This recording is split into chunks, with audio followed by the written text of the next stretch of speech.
아, 반갑습니다. 장마도 많이, 비도 많이 왔는데 어떻게 뭐 집에는 피해 없어요? 네. 다행이네요. 신내동 옛날 뻘이었는데 살아서. 오늘은 이제 지난 위장 넘어서 이제 소장에 대해서, 그다음에 대장에 대해서 이제 직접 항문까지 이렇게 살펴볼 거예요.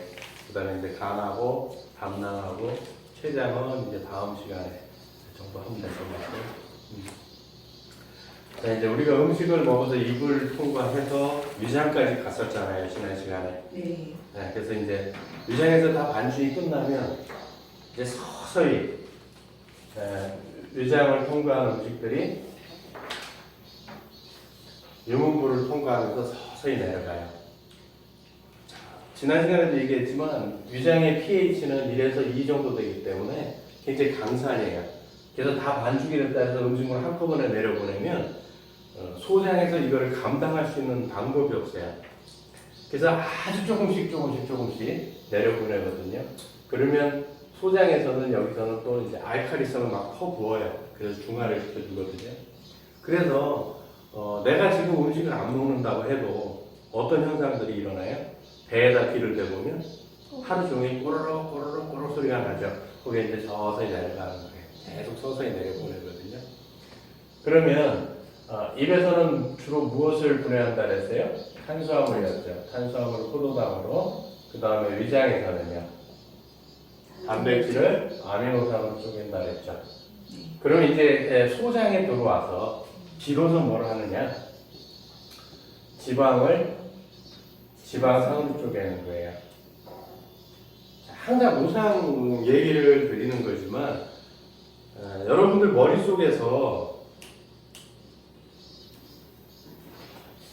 머릿속에서 지방하면은 항상 생각나는 것들이 뭐예요? 지방하면 지방 그러면 바로 떠오르는 거. 보통 삼겹살에 기름을 생각을 하잖아요. 근데 여기서 얘기하는 지방은 그 지방도 해당이 되지만 우리가 얘기하는 불포화 지방산들도 다 포함을 하는 거예요. 사실은 우리가 많이 먹어야 될 게 어떤 지방들이에요? 꼭 그렇진 않아요. 골고루 다 먹어야 돼요. 포화지방은 포화지방대로 하는 역할이 있고 불포화지방산은 불포화지방산대로 하는 역할들이 있단 말이에요. 물론 이제 포화지방보다는 불포화지방산을 더 많이 섭취하는 게 되게 좋죠. 그러면 대표적인 불포화지방산이 뭐예요? 오메가6하고 오메가3 지방산이죠. 또 뭐가 있을까요? 뭐 이거는 뭐 건우의 얘기일 수도 있지만 오메가9의 대표적인 게 뭐예요? 올리브유죠. 올리브유. 근데 우리가 올리브유 하면 또 착각하는 것 중에 하나가 뭐예요? 올리브유는 드레싱에 사용한다는 생각들을 자꾸 갖고 있잖아요. 근데 너무 고열이 아니면 사실은 올리브유로 튀김을 해도 큰 문제는 없거든요. 오히려 굉장히 도움이 될 수 있어요. 이런 건 좀 상식적으로 생각을 하시면 되고. 그래서 오메가6나 오메가3 같은 지방산들을 충분하게 섭취해줘야 돼요. 사실 모유의 성분을 보면 오메가6 대 오메가3가 1대1 비율로 섞여 있거든요. 그만큼 우리 몸에도 오메가6가 굉장히 많이 필요한 상황들이에요. 근데 현대인들은 어때요? 지나치게 많다라는 게 일단 문제가 되는 거예요. 그건 이제 차치하고 왜 이런 얘기들이 되냐면 소장에서 지방을 분해하는 것 때문에 그래요. 그래서 소장에서 이제 음식이 위장에 섞여서 내려오게 되면 소장에서는 두 가지 호르몬들이 나오는 거죠. 하나가 뭐예요? 즙이라는 거를 담낭에서 내보내요. 얘는 뭘 하는 역할이냐? 지방을 분해하긴 하는데 완벽하게 지방을 지방산으로 분해하는 건 아니고요. 잘 분해되도록 전초 작업을 해주는 거예요. 우리가 돈가스 맛있는 집 튀길 때 어떻게 해요? 고기를 막 두들겨주죠. 그것처럼 담즙이 그 역할을 한다고 생각을 하시면 돼요. 물론 분해하는 부분도 있어요. 근데 거기까지 생각하지 마시고 담즙은 그런 역할을 한다. 그 다음에 또 하나는 이자액이라고 부르죠. 이자액이 이제 얘가 지방산으로 쪼개주는 거죠. 그래서 담즙과 이자액 이 두 개가 합쳐서 글리세린과 지방산으로 쪼개는 거예요. 그랬을 때 이제 소장의 용로를 통해서 지방은 흡수되는 거죠. 물론 용모를 통해서 포도당과 아미노산, 지방산이 다 흡수가 돼요. 흡수가 돼서 포도당하고 아미노산은 간으로 가고 지방은 심장 쪽으로 바로 가게 되는 거죠. 그래서 역할들을 해주게 되는 거거든요. 그래서 담즙이 부족하다거나 이산액이 부족하게 되면 여러 가지 문제들이 생기는 거예요. 그래서 담즙이 없는 사람들, 그러니까 담낭 수술한 분들, 우리가 그냥 구어체로, 그러니까 실체말로 얘기하면 뭐라 그래요? 쓰레기에 빠진 인간들, 쓰레기에 떼낸 분들 같은 경우는 담즙이 없기 때문에 지방을 먹게 되면 굉장히 소화가 안 되는 느낌을 많이 받는 이유가 전초 작업을 잘 못해줘서 이산액 하나만 가지고 완전히 분해할 수가 없거든요. 그래서 지방을 섭취하게 되면 불편함을 느끼세요, 사실은. 그러면 담즙을 잘 생각해 보세요. 담즙은 담낭 안에 있는 즙이거든요. 얘의 원료는 뭐예요? 콜레스테롤이에요. 그러니까 우리 몸에 반드시 콜레스테롤이 필요하단 말이에요. 그런데 현대인들은 콜레스테롤에 대해서 약간 노이로제가 걸려있죠. 그리고 또 대표적으로 콜레스테롤로 만드는 대표적인 게 몇 가지 있거든요. 첫 번째가 뭘까요? 콜레스테롤로 만드는 우리 몸의 가장 중요한 것들 중에서 콜레스테롤을 원료로 만드는 것. 콜레스테롤을 원료로 써서 만드는 것들이 있거든요. 그래서 성호르몬을 만드는 거예요. 콜레스테롤이 없으면 우리가 번식을 할 수가 없어요. 만약 콜레스테롤이 없었다고 한다면 난자나 정자를 생산해낼 수가 없어요. 또 뭐가 있어요? 지금 얘기한 담즙을 만들어내죠. 담즙이 없으면 우리가 지방을 섭취하는 게 좋아요, 안 좋아요? 굉장히 어려움이 있겠죠. 또 대표적인 게 또 뭐가 있을까요? 그럼 돌이켜 생각해 보세요. 비타민 D의 원료라고 했죠.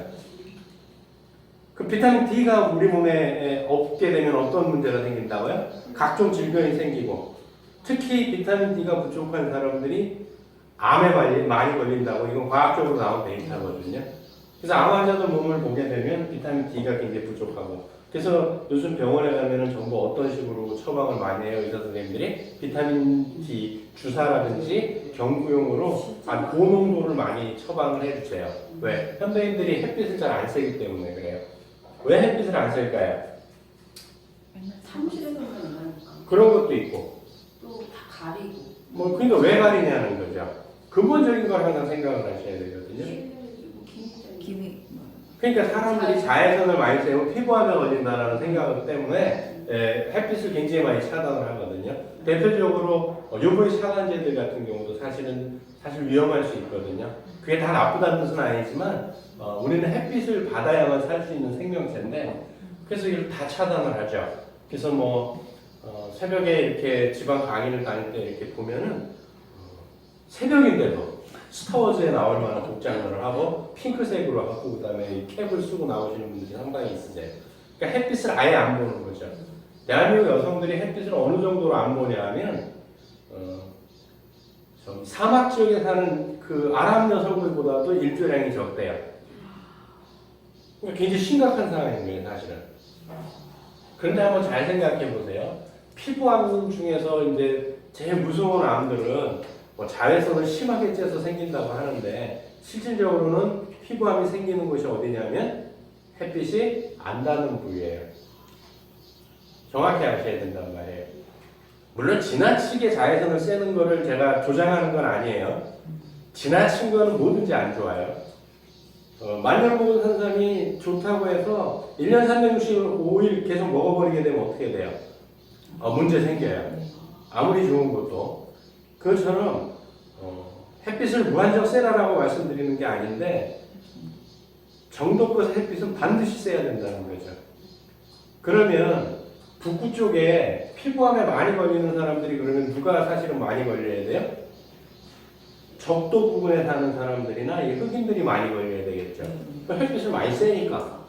근데 실질적으로는 햇빛이 없는 북구 쪽에서 피부암이 많이 걸린단 말이에요. 왜 그들은 햇빛이 좋은 날이 오면 홀라당 다 벗고서 햇빛을 쐴까요? 피부암 걸리게. 그게 아니라는 거예요. 그래서 굉장히 햇빛은 반드시 필요하고, 이거 외에도 여러 가지가 있지만 우리 몸에 또 하나 대표적인 게 뭐예요? 콜레스테롤이 없으면 삶의 의욕이 없어. 뭐 그런 것도 있고 세포가 형태를 못 잡는다 했죠. 맞아. 세포의 형태를 잡아주는 것도 콜레스테롤이 하는 역할이에요. 네, 세포막 탱탱하게 있게 해주는 거. 또 대표적인 게 또 뭐라 그랬어요? 콜레스테롤이 없으면 인지력이 떨어진다 그랬죠. 그래서 콜레스테롤 저하제를 오래 먹은 사람들은 그 다음에 콜레스테롤 부족한 사람들은 인지력이 떨어진단 말이에요. 그래서 콜레스테롤도 있어야 된다는 거예요. 우리 몸에 반드시 있어야 되는 물질 중에 하나거든요. 그래서 콜레스테롤이 없게 되면 담즙을 만들 수가 없어요. 담즙을 못 만들면 지방을 분해할 수가 없는 거죠. 그래서 굉장히 중요해요. 소장도 세 가지로 분류가 되거든요. 그러니까 하나가 이제 12지장이고 하나가 공장이고 하나가 회장이라고 부르는 명칭이에요. 가끔 이제 뭐 소장 얘기를 하다 공장 얘기 나오고 회장 얘기 나오면 뭔 얘기인가 막 하잖아요. 근데 이렇게 세 개로 구성되어 있는 거예요. 위장에서 바로 소장이 연결되는 것이 12지장인 거고요. 그 12지장에서 그 다음 부분이 공장인 거고, 왜 공장이냐면 텅텅 비어있다 그래서 빌공자를 쓰는 거예요. 그게 아무것도 없어요. 그래서 공장인 거고, 끝부분, 이제 대장으로, 맹장으로 연결되는 그 마지막 부분이 회장인 거죠. 그러면 소장은 단순히 우리가 음식물을 흡수하는 역할에서 끝나느냐? 어떤 역할이 또 있을까요? 아니라고 자신있게 말씀하셨으니까 뭔가 얘기를 해줘야죠. 그죠? 회장 부분에 보면 파이어판이라고 있어요. 파이어판이라고 있는데 저 판은 우리 몸에 필요한 모든 유익균들이 위급하면은 요게 다 모여서 좀 대피소 같은데요. 우리 몸에 있는 모든 면역 체계들이 여기에 다 존재해요. 한두 개씩이라도 다 존재한단 말이에요. 그래서 소장도 굉장히 면역기관하고도 직결되어 있어요. 우리는 단순히 소화기관이라고만 생각을 하지만 사실은 면역기관하고도 굉장히 관련이 많단 말이에요. 자, 왜 입부터 항문까지는 우리 면역체계가 가장 많이 지켜줄까요? 내 외부와 내부의 접점이기 때문이라 했죠. 그래서 항상 이쪽에는 면역체계들이 되게 많아요. 그래서 이 파이어판, 여기 굉장히 중요한 기관이에요. 그래서 우리가 소장도 굉장히 조심하게 다뤄야 돼요. 보통 소장은 6에서 7m인데 꼬불꼬불 하겠고 계속 입는 거죠. 물론 사람에 따라 약간 뭐 키가 2m 30인 사람과 뭐 1m 50인 사람이 소장이가 똑같을 수는 없잖아요. 그러니까 그런 차이들이 있지만 보통 평균적으로 그 정도 길이가 되거든요. 왜 복잡한 기관들이 있어야 할까? 다 필요해서 있는 거예요. 여러분들도 되게 좋아하죠. 소곱창 이런 거야. 곱창이 어느 부위예요? 그 소장부예요. 천엽 이런 게 다 그 부위거든요. 대창은요? 그 대장 부위잖아요. 그래서 매끼매끼 하잖아요. 우리 인간도 똑같단 말이에요. 그 구조로 되어 있는 거죠. 그래서 소장도 굉장히 중요한 역할들을 해요. 소화기관이면서 면역기관인 거예요. 그래서 유익균들이 그러니까 유산균 종류를 많이 먹어주는 게 입부터 항문까지는 굉장히 중요하고 우리 몸 전체를 다 컨트롤할 수 있는 곳이기 때문에 굉장히 중요해요. 그러면 이 소장은 이렇게 해서 이제 어디로 넘어가느냐? 그 다음이 대장이에요. 근데 대장은 여러분들이 생각하는 대로 그냥 하나가 아니란 말이에요. 소장에서 대장으로 연결되는 부위를 뭐라고 불러요? 그거를 맹장이라고 불러요. 근데 보통 사람들은 맹장 수술을 했다고 하잖아요. 맹장 수술을 하면은 대장을 잘라낸 게 아니란 말이에요. 맹장의 부속기관인 충수, 그러니까 충수염이 생겨서 이 충수를 잘라내는 거죠. 그래서 대장의 구조는 맹장이 있고 소장에 이어서 맹장이 있고 맹장이 끝나는 부위부터 이제 상행결장이 시작되는 거예요. 여기가 맹장이고 여기에 충수가 달려있다고 한다면 그 다음이 상행결장, 그 다음이 회행결장, 그 다음에 하행결장, S장결장, T장, 항문 이렇게 나가는 구조를 갖고 있는 거죠. 여기서는 이제 한 1.6m에서 1.7m 사람에 따라 약간 차이는 있는데 그 정도 되거든요. 이게 원활히 가야 돼요. 자, 입부터 소장까지는 연하 운동만 한다 그랬잖아요. 그러니까 밑으로밖에 안 가요. 근데 어떤 문제들이 생기면 역류를 한다 그랬죠. 그걸 뭐라 그랬어요? 역류성 식도염이라고 부르는 거죠. 그 외에는 별로 없단 말이에요. 그런데 역류성 식도염 외에 또 역류하는 케이스가 있죠. 토하는 거. 토하는 거. 뭐 그런 것도 있어요. 그러면 지금 뭐 얘가 나왔으니까 하는 얘기인데 왜 술을 먹으면 토할까요? 몸에서 독이라고 독이라고 인지하기 때문에 토해버리는 거예요. 뱉어내는 거거든요. 만약에 위장보다 더 깊숙이 들어갔으면 그걸 끌어내서 토할 수가 없잖아요. 그러니까 어떤 형태로 빼버리는 거예요? 설사 형태로 빼는 거죠. 그러면 설사나 토하는 형태라고 하는 것은 우리가 살기 위해서 몸이 작용하는 거거든요. 근데 설사가 심하면 어떻게 하세요? 취사제 먹죠. 안에 독극물이 있어서 자꾸 내 몸을 빼내려고 하는데 지사제로 그 설사를 강제적으로 멈추게 하는 거예요. 그럼 내 몸의 독은 잔존하는 거죠. 굉장히 위험해요. 이거는 약간 번외적인 얘기긴 하지만 그러면 설사가 나올 때 가장 좋은 방법은 뭐예요? 최대한 빨리 설사를 더 해야 돼요. 그럼 뭘 먹으면 돼요? 물을 확 먹고 계속 수분 보충. 단순히 근데 물만 보충해주면 안 되죠. 왜? 우리가 설사를 한다는 얘기는 미네랄까지 빠져나가는 거거든요. 그렇기 때문에 미네랄을 보충을 해줘야 돼요. 그러지 않으면 큰일 나거든요. 탈진해서 죽어요. 그러면 이 맹장을 통해서 간단 말이에요. 근데 우리가 지금 왜 이 얘기를 자꾸 반복하냐면 충수에 대해서 좀 얘기를 하려고 그래요. 우리가 자꾸 쓸데없다고 해서 잘라냈더니 이 충수가 얘가 정말 쓸데가 없을까요? 한번 생각을 해보세요. 굉장히 필요한 기관이거든요. 왜냐하면 충수는 한 6에서 7cm 정도 돼요. 요만하거든요. 이거는 3만 년 전이나 지금이나 길이가 변함이 없어요. 근데 사람한테 꼬리가 있었을까요? 없었을까요? 그 어떤 증거래요? 꼬리뼈가. 그렇죠. 꼬리뼈가 존재한다는 거예요. 그리고 많은 인류학자들이 뭐라 그래요? 인류가 나무에서 사바나로 내려와서 초원으로 내려와서 인류의 역사가 시작됐다고 얘기를 하거든요. 그러면 나무 위에서 생활을 했다는 얘기예요.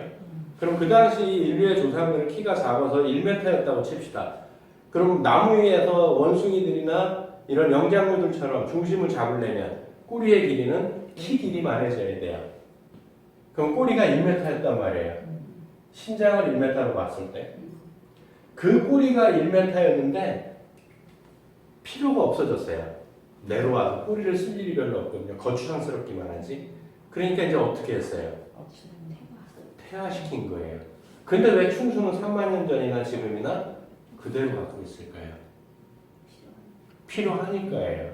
이거 막 잘라내시면 안 된단 말이에요. 근데 제가 제 몇 년 후배들부터는 포경 수술을 하면 서비스를 충수를 띄워줬어요. 그럼 어차피 해줄 거니까 이거 모를 때 해줘야 된다 그래가지고 막 잘라줬단 말이에요.